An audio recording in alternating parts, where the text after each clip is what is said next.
So today we're going to talk about trigger reset. Before we start, let's show what we're talking about. So when I press the trigger, the thinking is you trap the trigger to the rear, then you go to the reset point. It's audible and tactile. I can hear it, I can feel it. Then I can press the trigger again. Go to the wall, go to the reset point, and I eliminate all that pre-travel by employing trigger reset. Now, it's a given that if I'm going fast, I'm not going to trap the trigger to the rear. And anyone who talks about it seriously is a little cuckoo for Cocoa Puffs. I use trigger reset to show that I don't need to have wasted trigger motion.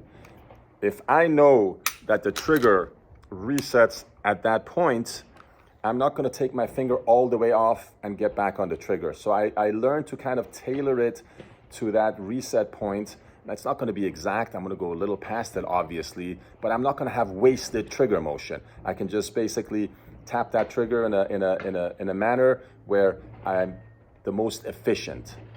Now, there are times that I use trigger reset. If I'm going really slow, I got shoulder surgery, so I can't even.